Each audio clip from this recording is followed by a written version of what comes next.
아침 묵상에 오신 여러분들을 환영하고 축복합니다. 하나님께서 오늘도 우리에게 새로운 날을 허락하셨는데요. 새로운 날에 걸맞는 새로운 은혜로 오늘 하루 우리 인생을 지킬 줄 믿습니다. 오늘은 잔치집과 초상집이란 제목을 가지고 전도서 7장 1절부터 4절까지 말씀을 함께 살펴봤으면 좋겠습니다. 3절과 4절 말씀입니다. 같이 한번 읽어볼까요? 슬픔은 웃음보다 나음은 얼굴에 근심하는 것이 마음에 유익하기 때문이니라.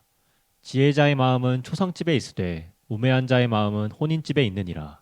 예, 오늘 본문에 뭐라고 얘기하냐면 슬픔과 웃음을 대조하죠. 그러면서 슬픔은 뭐보다 낫다고요?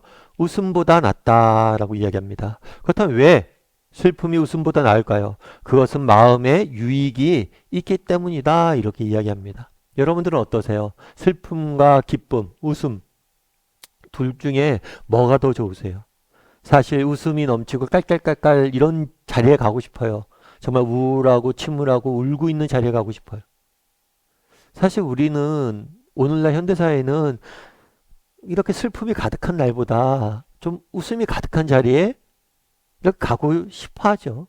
그래서 왜 그렇게 우울해하느냐, 웃자 즐기자 이런 이야기를 많이 합니다. 실제로 대형 서적에 가서 책을 같은 걸 봐도 유머와 웃음에 관한 책들이 많아요. 그래서 뭐 웃음은 행복의 시작이다, 웃음 행복하. 그래서 우리가 많이 웃어야 행복해진다 이런 이야기를 많이 하죠. 많이 울어야 행복해진다 이렇게 생각하는 사람들은 없어요. 그런데 오늘 본문의 성경은 뭐라고 그래요? 많이 울어야지만 슬퍼야지만 뭐예요? 더 행복해져야 된다, 행복해진다 라고 이야기하는 거죠. 왜요? 그것이 마음의 유익이 크기 때문이다. 다르게 말하면 사실 웃는 게 더 좋죠.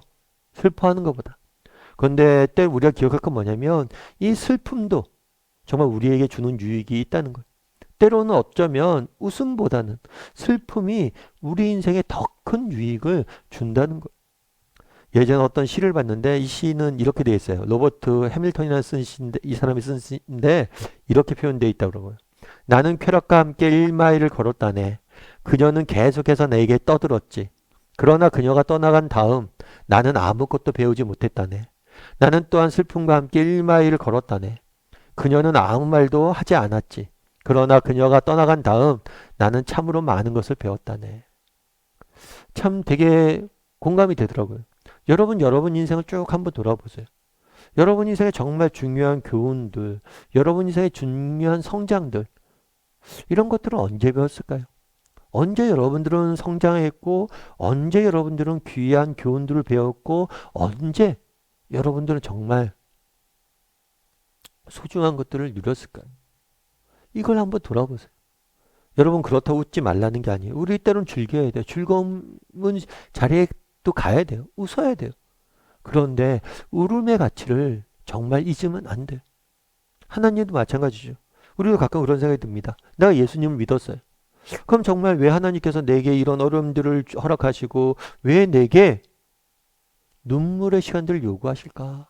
이런 생각들이 우리에게 들 수가 있는 거예요. 하지만 기억할 것이 있어요. 그건 뭐냐면 이 슬픔의 시간, 눈물의 시간은 결코 무익하지 않다는 거예요. 무의미하지 않다는 거예요. 이걸 통해서 반드시 우리가 배우는 것들이 있고 이걸 통해서 반드시 우리의 성장이 이루어진다는 거예요. 그렇기 때문에 하나님께서는 때론 우리 인생에 슬픔을 허락하시고 오늘 본문에도 슬픔이 울음이 웃음보다 낫다라고 이야기를 하는 거예요. 여러분 빌 게이츠라는 분은 아시죠? 마이크로소프트사를 운영하시는 분이고 뭐 전 세계적인 부자고 엄청난 세계적인 기업을 만드셨죠.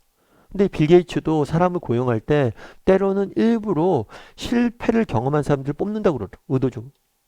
왜냐하면 실패와 고난을 거치지 않은 사람들은 결코 맛볼 수 없는 성장과 성숙이 실패를 경험한 사람들은 있다는 거예요.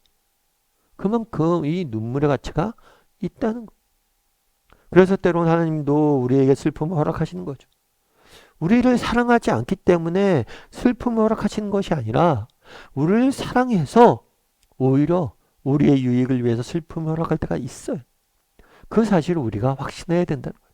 뿐만 아니라 정말 우리가 이렇게 슬퍼하잖아요. 눈물 흘리잖아요. 뿐만 아니라 우리의 유익을 위해서 이런 슬픔들을 허락하시지만 뿐만 아니라 언젠간 이런 눈물들을 때가 되면 다 닦아주실 거예요. 다 위로해 주시고 회복해 주시고 다 고쳐 주실 거예요. 그런 믿음을 가지고 우리가 살 필요가 있다는. 제가 어떤 책에서 읽었는데요.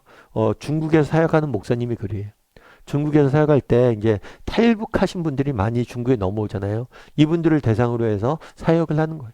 이분들에게 복음을 전하고 이분들 예수 믿게 해서 이분들을 훈련해서 정말 잘 믿음 안에 설 수 있도록.